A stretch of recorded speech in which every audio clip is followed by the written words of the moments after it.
Sabay-sabay natin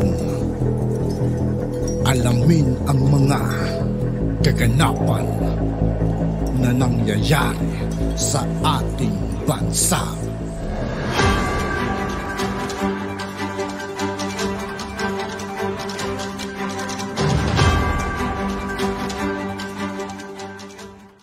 Yo, what's up mga kaibigan? This is I2K po again. Ngayon nandito ulit tayo sa channel ni Pinas News Insider. Dito ulit tayo magbibigay ng komento at reaksyon, kaya samahan nyo ako guys. Let's go! Ito ang balita ngayon. Viral ngayon sa social media. Agdi umano'y balitang minumonitor ni President Bongbong Marcos Jr. ang sitwasyon ng industriya ng Philippine Offshore Gaming Operators o PUGO sa bansa. Kasunod ito na naging aksyon ng Philippine Amusement and Gaming Corporation o PAGCOR na ipasara ang mga natuklasang illegal PUGO na nag-ooperate sa bansa. Sinabi ni Press Secretary Officer in Charge, Attorney Chiloy Garapel, na nais makasiguro ng Pangulo na sumusunod sa batas at pulisiya ng gobyerno ang mga PUGO sa bansa. Ipinauubaya naman umano ni President sa Philippine National Police ang pangangasiwa sa pagtutok sa mga paglabag ng krimen na kinasasangkutan ng ilang Chinese nationals na nagtatrabaho sa PUGO. The President is closely monitoring. This is as far as President is concerned. Ang PNP po ang in charge dito sa usapin na ito. Samantala, sa iba pang nakakagulat na balita, First Lady Araneta Marcos rumesbak at nagsalita na nga ba tungkol sa isyu na sinasabi siya daw di umano ang babaeng ahas sa Malacanang. Thinking Pinoy, harap-harapang ipinagtanggol ang pamilya Marcos, lalong-lalo na ang First Lady na si Lisa Marcos. Maharlika, kaya di umano galit sa pagtanggal ni Attorney Vic Rodriguez dahil napurnada ang di umano sanang pwesto sa Malacanang. Di na nga nakapagtiis. Nagsalita na at rumesbak pa si Thinking Pinoy sa paninira ng ibang BBM vloggers.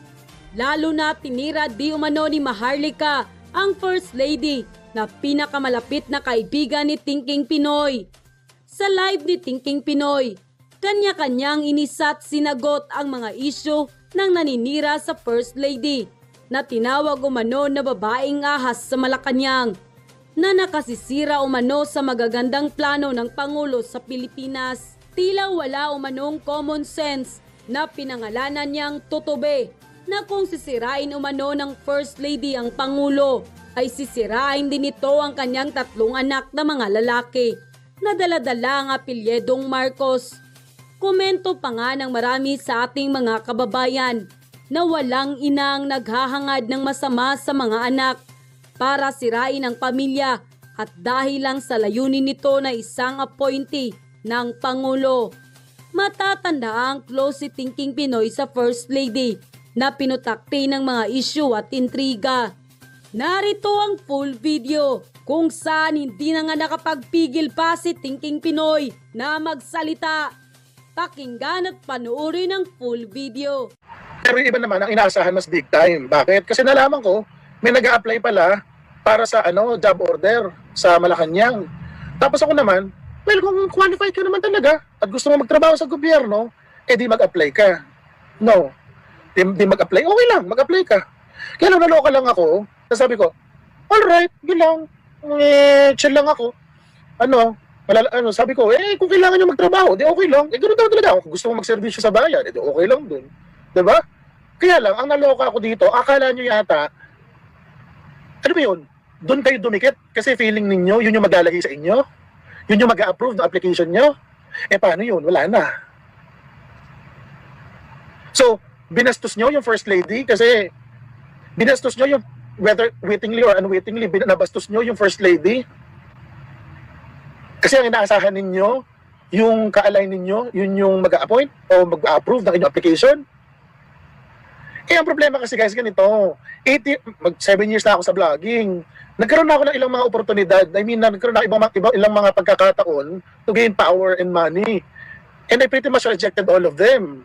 Bakit? Hindi naman kasi ako ambisyosa. Social climber lang ako, pero hanggang doon lang yung ambisyon ko. Eh, yung iba sa inyo, na gano'n na ng konting pagkakataon, naglaway na, nalasing na, naduling na, hanggang makakampi, pinag-aaway. Kaya naloka nga ako, nung bandang July, may mga eksenang may mga eksenang, ito naman, okay, wait lang. Mamaya ka na. Ito nagte-text pa eh. Mamaya na. Bala. Ikaw. Ito. Shhh. Magul. Okay, tuloy natin. So, eto na. So, sabi ko naman, hindi mo lang nag-iisip? Hindi nyo ba alam na pag tiniran yung first lady, yun na sigurado tatamaan si BBM? Kung ang gusto ninyo, mag-succeed ang presidente, bawasan nyo yung sakit ng ulo niya. Naintindihan ninyo? Halimbawa ako, nung June siguro wala lang ako kakampi noon, pero eventually nagkaroon na ako kakampi. Pero nung tinira ko dati yung isang appointee, dahil severe na conflict of interest, severe na regulatory capture yung magiging ending. Sa palagay nyo na sinisira ko Duterte administration, Duterte ang BBM administration? Of course not. Alam nyo, kasabihan kasi guys, yung do not interrupt your enemy when they're making a mistake. Okay, ulitin ko lang ha, do not interrupt an enemy when they're making a mistake. Ang problema guys, hindi ko naman enemy si BBM. So kailangan ko siyang interrupt when I think that he makes a mistake. Siguro, mali ang pagkakaintindi ko, but that is the point of civic engagement. To get your voice heard. And maybe, if you make some sense, i-adapt yung propose mo na policy. Ay, hindi. Todo depende sa mga bakla. O ayan, nalagas kayo lahat ngayon. Good job. Tara naman karga na. I-mute ko na nga ito. May someone from up above, nagte-text, tawang-tawa daw. Anyway, na-move lang si Pastrana? Ay, hindi, wala naman na-appoint. Hindi. Wag ganon. Ang natawa pa ako, titirahin niyo yung first lady, may isa pang vlogger, may na guys, nasabi ba naman Marcos lang ako, hindi ako maka-Araneta. Tapos ako parang, wait, time out. Hindi nyo ba alam na si Liza ang apelido ay Marcos? Yung 3 anak ni Liza ang apelido Marcos? Alam nyo ba, kung totoo yung ginagawa nyo paninira kay Liza, kay F. Eliza, na siya yung sisira sa Malacanang, hindi nyo ba alam na pangalan ng 3 niyang anak ang sisirain niya kung gano'n yung mangyayari? Hindi naman siya ngayon. Hindi nyo nagigets? Hindi nyo nagigets yun? Sabi, ikaw ba ang ahas? Babaeng ahas? Bakla mo ka ba akong babae? Ito yung itsura ko. Well, I'm flattered, but no. Mga bakla. Ang mali OTP, chismis mo ba yung mga confidential yung usapan ni FL? Hindi. Ba't ko chichika? Confidential nga eh. Alam mo ba yung usapan? O parang, ito yung sinabi ng TP. Tapos, di ba sabi ni FL confidential? Bakla. Kasali ka rin sa call? Tsaka. Okay, moving on. So ito na, nalagas na't lahat, ganyan. Tapos ginawa nila, 3 months akong binline item. Kasi kailangan ka ako. Naka 100 days na. O sabi ko, alright, sige. 100 days na lang ako nilitsyon. O sige. Malutong na ba ako? Hindi pa naman. O sige, tirahin lang natin ng 1 day. Ano nangyari sa inyo? Nagbulaan yung bunganga ninyo sabay-sabay. Hindi nyo kinaya. Meron pa ako dito, baka gusto nyo pa. Kaya kung blind item lang eh. Kasi guys, madaling mag-blind item. Mahirap mag-blind item. Sa palagay nyo ba, totoo ba lahat ng blind item na yon? Feeling ko marami dyan totoo. May iba ba? Tama, mali. Hindi nyo malalaman kasi nga blind item. It's unverifiable. Ang style ng Thinking Pinoy for the past 6 years, 7 years, pag naglalabas ako ng vlog, mayroong dokumento. May dokumento na basis. 90% of the time, official document. 10% of the time, may nag-leak. Tapos, doon ko hinahanap yung mga butas para makita ng insight. Pag nag-blind item ka, katamaran lang yun. No. O, so nag-blind item ako ng one day. O, tapos kayo lahat parang aping-api na. Parang na kayo, bigla kayo nag-Judy Ann Santos sa Mara Clara. Yung mga bakla, hindi ganun yun. Huwag ganun. Hindi pwede yun. You don't dish out something na you cannot take. Pag kaya niya mag-blind item na 100 days, dapat kayong sigurain na mag-blind item ng 1 day man lang. Hindi yung mag-blind item kayo ng 100 days, tapos 1 day, biglang iyak na kayo. May back lang ng 1 day. So, naluloka ako, sabi daw, bakit si TP lahi kadikit si Lisa? Bakit kaibigan ko yung mga yun? Paano gagawin ko? Pag kaibigan mo, saan mo ka hangout? Hindi ayoko nga pumunta nga sa New York nun eh. tatiming ko na lang kasi una, malawag-luwag yung schedule ko. Tapos pangalawa, inaya ako eh. Sabi ko, isama ka sa New York. Nung una nga masama loob ko, sabi ko, ito makapag-iya sa New York, kala yata dito, ganun ang kayaman. Eh ako naman ang babayad nun. Minsan kasi aayain ako, tapos minsan may mga friends kasi kung medyo may kaya-kaya, tapos kung makaaya ng mga lakad, akala mo naman dami-dami kong pera. Sabi ko, tayo ko na lang akong pera, tsaka na. Tapos, sabi mo naman kasi ni Ethel nung una, sabi mo naman, sama ka sa amin doon sa sama ka sa amin doon sa foreign trip, yung official visit, parang ganon, state visit sa Indonesia at Singapore. Sinadba sa akin itinerary.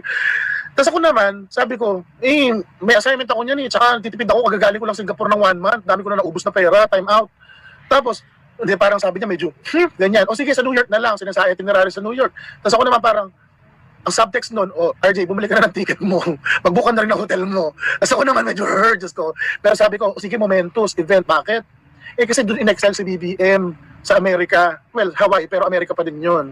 So I want to see, as an innocent bystander, ganyan, kung ano magiging trato sa kanya ng Amerika. Gets nyo, kung may trauma pa ba siya, kung nagka-trauma ba talaga siya na long term sa Amerika, how it will pan out. Aatakihin ba siya ng mga relihista doon? Babastusin ba siya ng US government? Babastusin ba siya ng business community doon? Magiging fruitful ba? Magiging fruitful ba yung kanyang visit? And luckily, and gladly, and fortunately, carry naman. And that is something I want to watch. Why? Because I'm a political junkie. Magastos nga lang, sakit sa bulsa. Okay, moving on. Tapos sabihin, tapos ito na, nakakaloka, dinadun ako, nababasa ko yung mga tirada. May mga tirada, mga bakla. Sabi, meron bang ina na ipapahama ko gagawa na ikasisira ng anak? Oh my God, yun nga eh. Sa palagay ninyo, kahit nasabihin natin Marcos by marriage si FL, nasa interest na protektahan ang kinabukasan ng mga anak niya. Hindi naman, maayos na magulang naman yun. Kita nyo naman yung tatlong bata, mababait. Si Sandro hindi masyado, charot lang. Pero mababait yung mga bata, maganda pa maganda pa palaki. Sa palagay nyo, sisirain ni FL yung pangalan nun? Apelido ng mga bata? Labo. Labo na po ganon. Hindi ganon. At yun na nga mga kababayan, ano na ang mas At yun nga po mga kaibigan, dito po nagtatapos ang ating reaction video. Muli ako po si I2K ng Sundalo ng Dunggalo. Maraming salamat sa patuloy na pagsuporta. Yeah, peace out.